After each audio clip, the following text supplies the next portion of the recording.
what are the anti-nutrients for pregnant women? Right. Toxins for pregnant women, जो कि आप और हम ले सकते हैं बट प्रेग्नेंट वुमेन नहीं ले सकते. सबको पता है कि हम स्मोकिंग नहीं कर सकते, ड्रग नहीं ले सकते, अल्कोहल नहीं ले सकते, ये तो सबको पता है. बिल्कुल. बट बिसाइड्स दैट कितने सारे फूड हैं आप बोलो जो कि प्रेग्नेंट वुमेन को छूना भी नहीं चाहिए, जिससे कि काफी प्रॉब्लम हो सकती है. Okay. So one of them is tea coffee. वो क्रेविंग सबको होती है, बट टी कॉफी क्यों नहीं लेना चाहिए? बिकॉज टी एंड कॉफी में टैनिन होता है और कैफीन होता है, जो कि हमारे आयरन एंड कैल्शियम एब्जॉर्प्शन को रोक देता है, जो कि सबसे ज्यादा जरूरी है, जो कि मैंने आपको बताया अभी. वो उसको होने ही नहीं देता. बल्कि हम even normal people like us, I tell them please don't have tea coffee within 3 hours of having lunch for everyone. So that is how important it is. उसके बाद सेकेंड है हमारा, I remember you even mentioned green tea. हाँ. Pregnant women should not So, be taken. Green tea में सबको लगता है चाय कॉफी नहीं ले सकते, ग्रीन टी का तो कलर भी ब्लैक नहीं है तो क्यों नहीं ले सकते, वो ग्रीन टी है, it's healthy. But actually green tea में होता है कैटेचिन, एक तरह का कंपाउंड होता है which stops the folic acid absorption in the gut, which is folic acid, as you know, is very important, जिसके बारे में हमने बात की. Right. So it is extremely harmful for pregnant women to have green tea during pregnancy.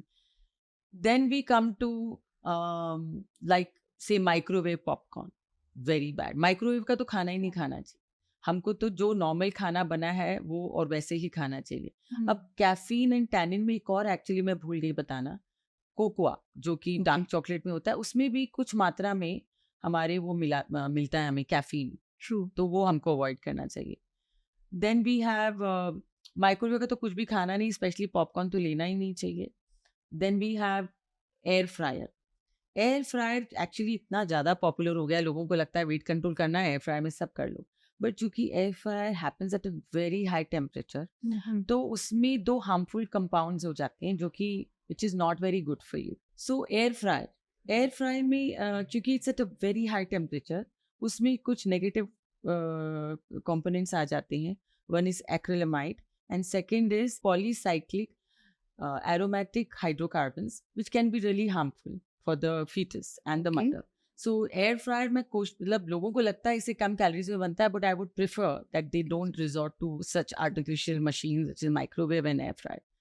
Then we have cheese. जैसे मैंने आपको बताया cheese is very good, but there are certain cheese which are not to be taken. Okay, especially the cheese which are made with unpasteurized milk. Okay. Because उसमें salmonella होता है and which can cause stillbirth, उसके infection से, E coli and salmonella. सो जैसे चीज के नाम में 2-4 तो बता देती हूँ. ब्लू चीज, कैमम्बर्ट and feta cheese, goat cheese, they should avoid completely.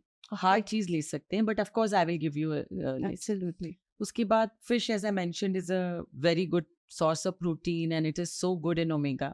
So of course fish is very good, they should have fish, but fishes which has high levels of mercury they should avoid.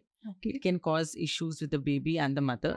So इसमें 2-4 तो fish के नाम बता देती हूँ, but of course there is a list which is crawfish, catfish, mackerel and squid. ये तो हमको लेना ही नहीं चाहिए, but of course the whole list is there. So you should avoid these kind of fishes. Then raw papaya especially, जो कि हम थाई फूड में खाते हैं ना, सॉम्टा. Right. तो उसमें भी लेटेक्स होता है which is not good for the baby. So that should be avoided. Raw papaya मतलब जो कच्चे पपीते की सब्जियां वगैरह. पक्का पपीता खा सकते हैं? हाँ. Okay. इसके बीज निकालते. लोगों को ऐसी धारणा है नहीं खा सकते. Bees is a problem, not the पका. In fact, I remember because उससे मेरी एसिडिटी ठीक होती थी, तो मैं तो रोज खाती थी पका पपीता. Right. And touch wood, nothing happened during my second pregnancy. Okay. So that is also. Now there are particularly 2 scenes which I don't think so pregnant women have. One is flaxseed. Okay. And उसमें भी harmful compounds होते हैं which is not very good. And second is fennel seeds which is सौंफ. अभी सब सोचेंगे सौंफ में क्या प्रॉब्लम है, बुकवास के रूप में सब खाते हैं. It is, I know nobody talks about it, but I have a not personal experience. I have seen in anyone who comes with very low iron, first thing I check is how much सौंफ they are eating. Okay. वो एकदम iron को सोख लेता है. तो iron आपको पता है हमको अच्छे से रूप में चाहिए. So these are the food which we tell every pregnant woman to avoid during pregnancy.